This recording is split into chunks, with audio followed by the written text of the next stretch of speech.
They're the two least populated church days of the year.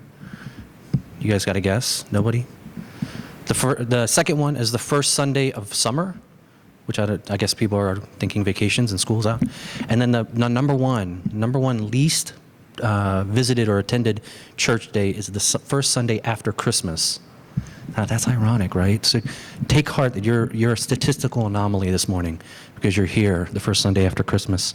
We are starting a new series. We're going to be looking through the book of Proverbs, which can be a rather confusing book. It can, if we misread it, and hopefully I'll give a good frame today. Today is more of an introduction to it. Looking at Proverbs 1, it's an old book. It's something that we're not so familiar with. Wisdom literature is what it's called, the genre. But at the heart of it, at the heart of this book, is the answer to what it means for a Christian or a believer of God, a believer in Christ, to be a wise person, to make wise decisions. And so, quick hand check. You can raise your hand or not if you're too embarrassed to. Has anybody made a New Year's resolution so far? Nobody. Wow. Okay, Patty has. Nobody else? Then your resolution should be to make more resolutions. Okay, so we're starting a new year, and this is why I'm starting this chapter today, because this week we turn over and we go to 2014. And it's customary for people, a lot of people, to make New Year's resolutions. And at the heart of what a resolution really is, if you think about it, anything you resolve to do, you're promising something like you want to lose weight, or you want to save money. At the heart of all of those, at the heart of any resolution really is the quest for being wiser. It's saying, for instance, if you want to lose weight, what you're saying is, I want to be wiser in the way that I eat. I want to be wiser in the way that I exercise. I want to be wiser. And if you say, well, my resolution this year is to save money, well then, what you're trying to do is be wise in the way that you spend money, wise in the way that you save money. See, wisdom is behind all of our decisions for improvement. And if we want to improve, if we want to grow as people in character, at the heart of it all is wisdom. That's all it really is. It's learning how to be wise. And the book of Proverbs tells us exactly how to do that. That's all it is. It's a big book of wisdom. And if we can tap into it the right way, there's a wrong way, which I'll explain. If we tap into it the right way, we will become wiser. And I'm hoping that we do that as a community over the next many weeks as we study Proverbs, that we will gain wisdom. But let me give a caution here first. I said, if you've never read the book of Proverbs before, or if you have, it can be a dangerous book. Because oftentimes people read the book of Proverbs as if it is sort of a set of rules, guidelines, and saying, well, if I read this verse, Proverbs 32:1, okay, this will tell me what to do in a particular situation. And it'll be a good guide, it'll be a good rule. And that's the most wrong way to read the book of Proverbs. Because there's so many Proverbs that are directly contradictory to other Proverbs. And if you have a Bible, you can look at this up, and later on, if you have your smartphone, you can look it up. Proverbs 26:4-5 is the best example of this. Proverbs 26:45 is this famous one that says, answer a fool according to his folly, or you yourself will be just like him. But then verse 5, the very next verse says, don't answer, or the first one says, do not answer a fool. The second one says, answer a fool according to his folly, or he will be wise in his own eyes. And so the question is, do you or do you not answer the fool? Which one? Which one is it? Is it 26:4 or is it 26:5? Well, see, the whole point of the book of Proverbs is to tell you that if you are a wise person, you'll know which one to do in the right circumstance and at the right time. See, wisdom is being able to discern these proverbs which are directly contradictory. One says, don't answer the fool. The other one says, do answer the fool. And you have to know which one to do, but more importantly, you have to know when to do it and how. And that's wisdom. And here in chapter 1, we see what wisdom is, why we have a hard time with it, and then what's the way. And there's a way that Proverbs says to start getting wise. And of course, you guys know me, I'm not a very wise person. So I'm on this journey with you over the next many weeks of understanding what wisdom is. Today, I just want to introduce the concept of wisdom, what it is, biblically, according to Proverbs. And then over the next many weeks, we will apply it to different subjects, anger, relationships, money, and anything. And right now, I know many of you are struggling maybe with making a decision in your life, of knowing which direction to go on something. Knowing if it's to take this job or that job, or to get with that, be with that person or to be with that person. We're always trying to make decisions, and in order to do so, we need a deep fountain of wisdom. And Proverbs is that fountain for us. So let's dive into this. First, the meaning. What is wisdom according to this book? This is not that hard for you to see if you just look back at the first few verses that Patty read. You can look at the synonyms. Hebrew, the biblical Hebrew, is a wonderfully beautiful language because each word is packed with such nuance and such character. And wisdom, at the beginning of the chapter 1, has synonyms. And Patty read some of them, saying prudence, discernment, knowledge. See, first, what biblical wisdom means is it's much more than just knowledge. Yes, you need to know about a situation. You need to know things. You need to read books. You need to get knowledge in your head. But wisdom goes even further than that. It's nothing short of wisdom, but it's so much more than knowledge, but it's so much more than knowledge too. See, wisdom, biblically speaking, is the ability for you and me to take our knowledge, what we know in our heads, and apply it in the right way, at the right time, in the right manner, and in the right circumstance. You can know all about physics, for example. You could be a physicist. You could know it all in your head. And yet, if you're not able to apply that knowledge at the right time, in the right way, and in the right manner, don't answer the fool or answer the fool, your knowledge will be almost obsolete. It won't even be important. See, the book of Proverbs tells you that wisdom, the synonyms it uses, words like prudence and discernment, are ways to say you have to understand how to comprehend reality. You take all the knowledge that you've amassed in your head, and you guys, I know, are extremely intelligent people. I know this.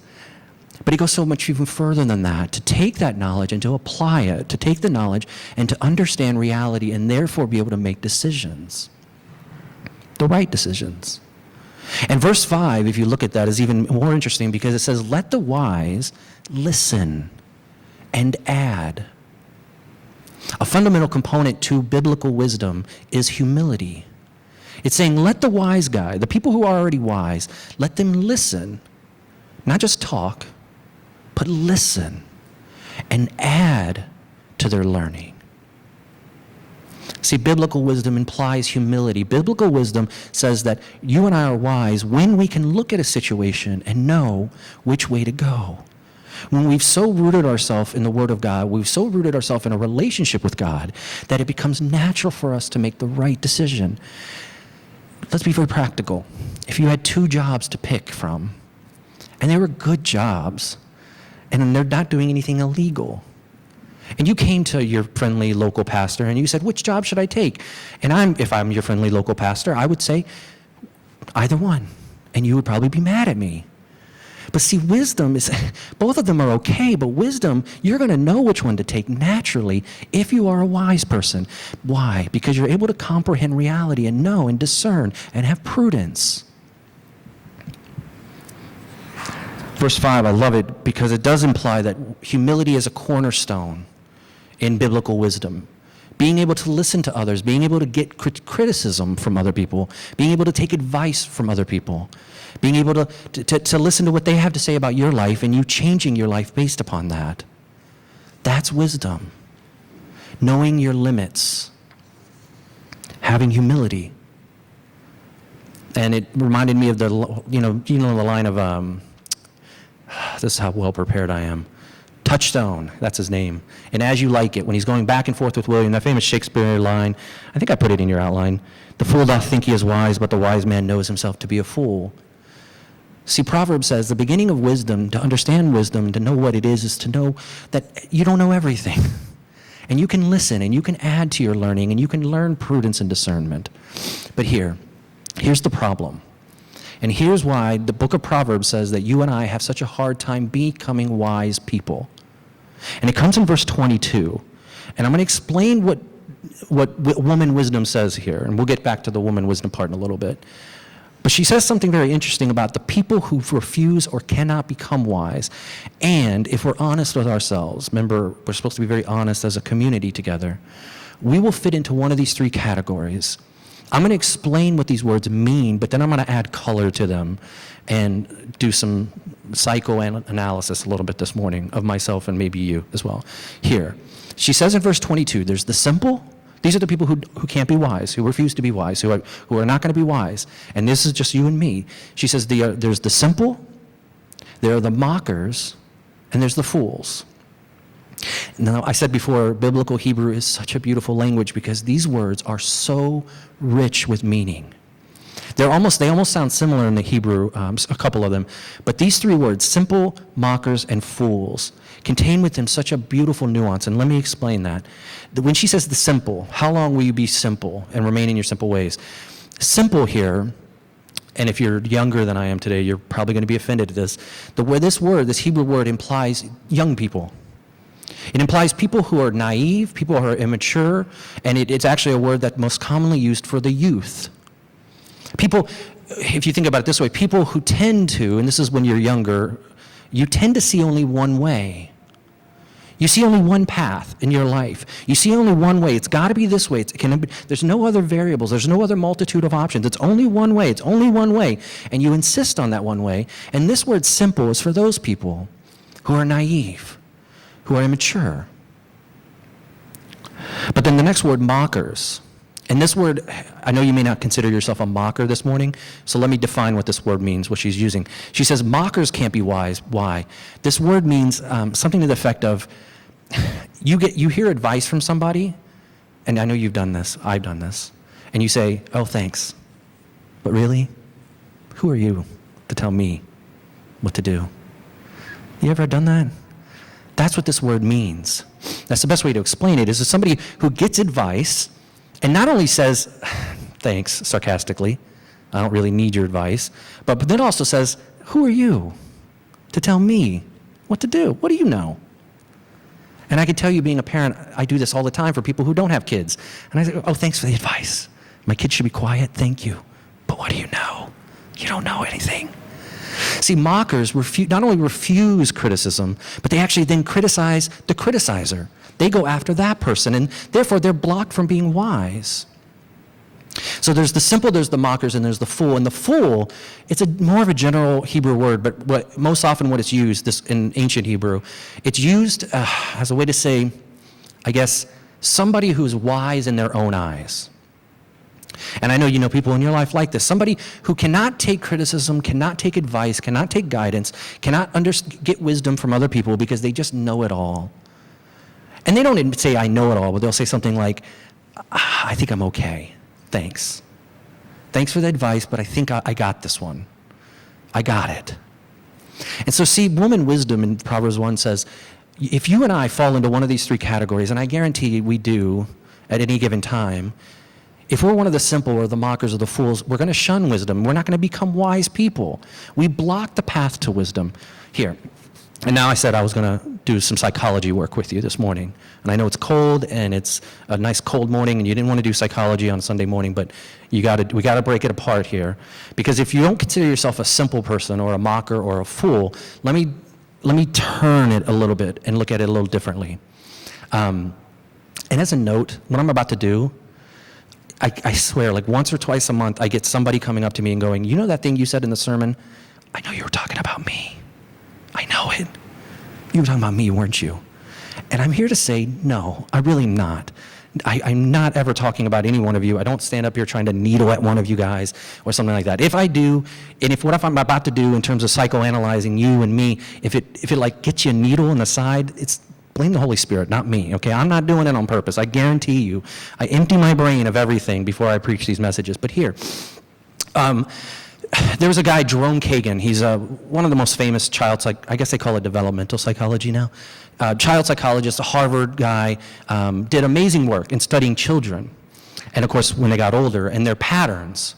And he looked at children when they were faced with critical situations. And, for a child, choosing a toy can be a critical situation. But when they were faced with conflict, or when they were faced with struggle, or when they had to make a choice, when they faced even danger, and a lot of his work was more when they were facing dangerous situations. And he looked at how they reacted. And this is almost in line exactly with Proverbs. And he noticed that there were 3 ways that they could react. And I know you know the first two, but maybe not the last one. He said there was, these are my words. I'm going to use these. These are not his. I couldn't find the article. It's somewhere in my archives. I'm going to use my words for his. Summary, he said, these kids reacted by either fight, flight, or philosophize. And I know you know the first two, fight or flight, meaning that when you're confronted with a situation in life, a struggle, a difficult situation, you got to make a choice. You either fight through it, some of you are fighters, you either flee, meaning you run away from it, you avoid it, or he says these children would also philosophize, which meant they relativized it. They said, it's not really that big of a problem, so don't worry about it. Now, I'm the flight, by the way. I run away. It's a big problem, and I'll explain why. And this is what blocks you and me from becoming wise people.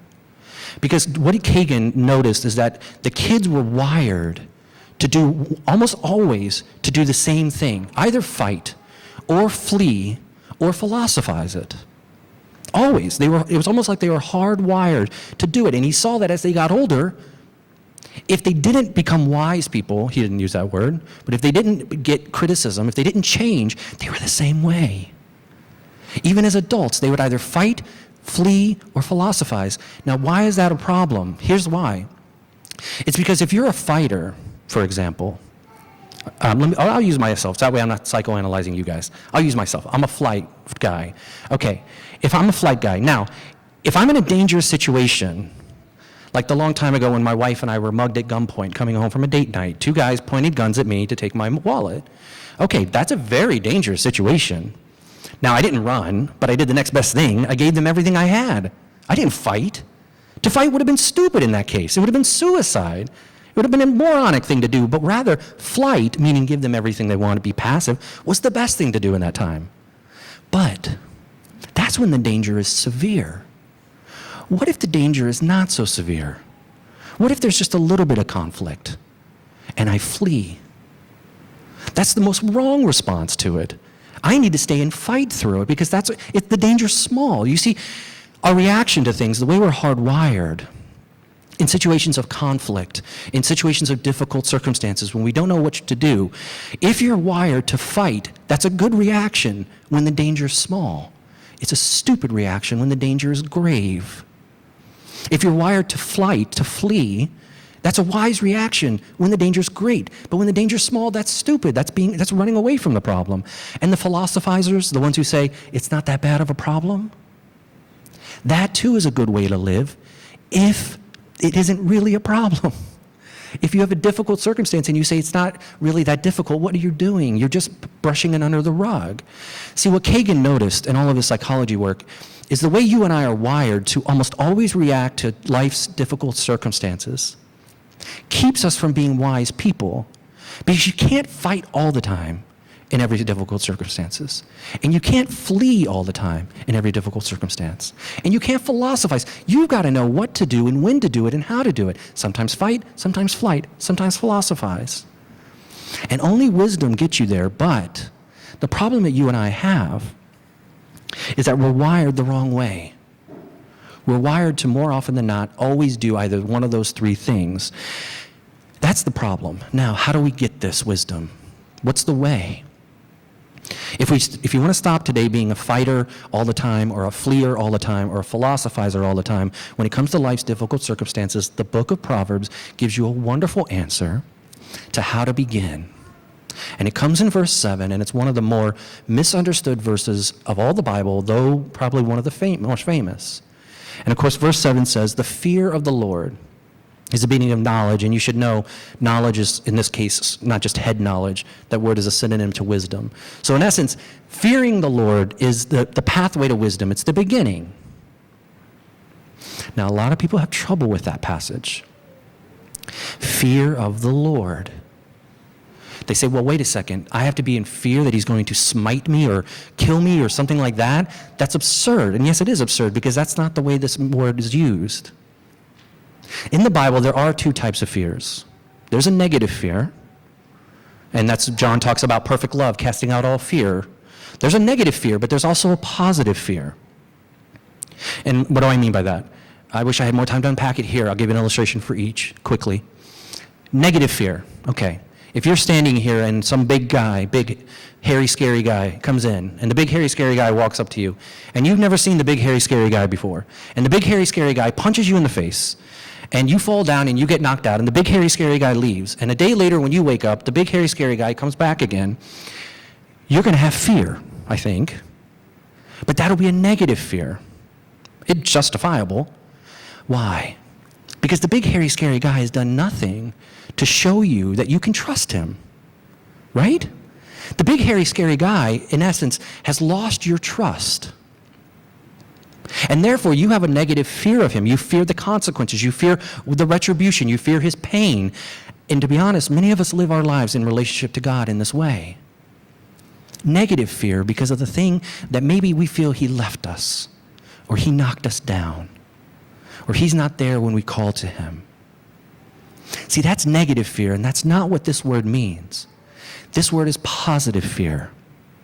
And yes, there is such a thing. And let me explain what I mean by that. When we first had our daughter, it was December, and it was very cold here in Korea, and it was very icy. And I remember we didn't take her outside, but I remember the first time we did. And I remember we bundled her up in about 25 layers because it was very, very cold, and you don't want her to get cold. And she was like styrofoam wrapped practically. I mean, she was impenetrable. And I remember carrying her out of the place where we were staying, and I was afraid. Now, I wasn't afraid that my daughter was going to punch me. It was not a negative fear. I was afraid that I was going to slip on the ice and hurt her. You see, that's a positive fear. That's a fear that kept me looking at my toes and making sure I wasn't stepping on the ice and making sure that I was valuing this cherished gift and making sure that I was not going to disappoint her or disappoint my wife or disappoint anybody by falling and somehow not cherishing this gift the way that it ought to be cherished. See, positive fear, the fear that it talks about here, is the fear of somebody that you don't want to disappoint. The fear of breaking somebody's heart. And it says if you have that fear of the Lord, that's when you get wise. Because you know what he's done for you. You know the cherished gift that you hold, your life, and you don't want to drop it. You don't want to slip, and you don't want to disappoint him. See, that's positive fear. And something must have happened, just like my baby, to give you and me positive fear of the Lord. And it comes, I'm going to touch on it just briefly as I close, because I'm going to unpack it more in chapter 8 when we get there a little bit later. But it comes with this character of woman wisdom. It's this mysterious character, and we'll talk about her a little bit later. But woman wisdom, and this is, by the way, this is not to imply that just because wisdom is personified as a woman, that all women are wise, although women tend to be wiser than us. We know that. Sorry, but it's also, the book is addressed to young men, so it doesn't mean that young women can't read the book of Proverbs either. It's a poetic device, so don't read too much into that part. But know this, the book of Proverbs says that wisdom is a person. Wisdom, it's a person. Wisdom's not a book. Wisdom's not a technique. Wisdom's not a practice. Wisdom's not something that you just work at and try to get to, that you earn it, that somehow it comes to you, or it comes to you magically in a dream. It says, if you want to approach wisdom, you must approach it as a person. That's why the writer uses this poetic device. And we know, because of 1 Corinthians 1, we know who this person really was. 1 Corinthians 1, he's not mincing words, and he uses this exact same word. He says, for Jesus was the power and the what? The wisdom of God. See, Paul knows The writer of Proverbs knows that if you and I want to start to get wise, we have to see wisdom as a person. We have to approach it as a person. And that person was Jesus. He was the very embodiment. And Paul goes on in 1 Corinthians 1 to say that he was wisdom. Why? Because it looked like foolishness to everyone else. See, that's what the cross does for you and me. If you and I really believe this morning, if we really, really, really, really believe that Jesus went to the cross to die for us, that he had to save us that way, that wisdom hung on a cross so that we can have life, if we believe that, it will make you incredibly humble. It will make you humble down to your knees. See, wisdom was a person. Paul says Jesus was the wisdom, and he's calling out. In Proverbs, she calls out from the street. And later she'll call out from the high places. Jesus was wisdom that called out from the cross to say, look, if you come to the cross in humility, you will start to become wise. What I want to ask you as I close is very practical questions. Why do you and I have a hard time taking criticism from people? Why do you and I have a hard time taking advice? Why are you and I always pushing against other people's wisdom? Because we think we have all the wisdom in the world. It's because we're not humbled by wisdom hanging on the cross for you and for me.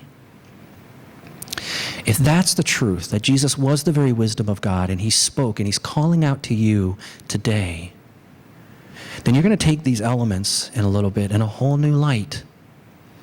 Fear him, not because he's going to punch you, but because he wants to love you, and you can cherish and relish in that fact. Let me pray for us. Heavenly Father, we ask for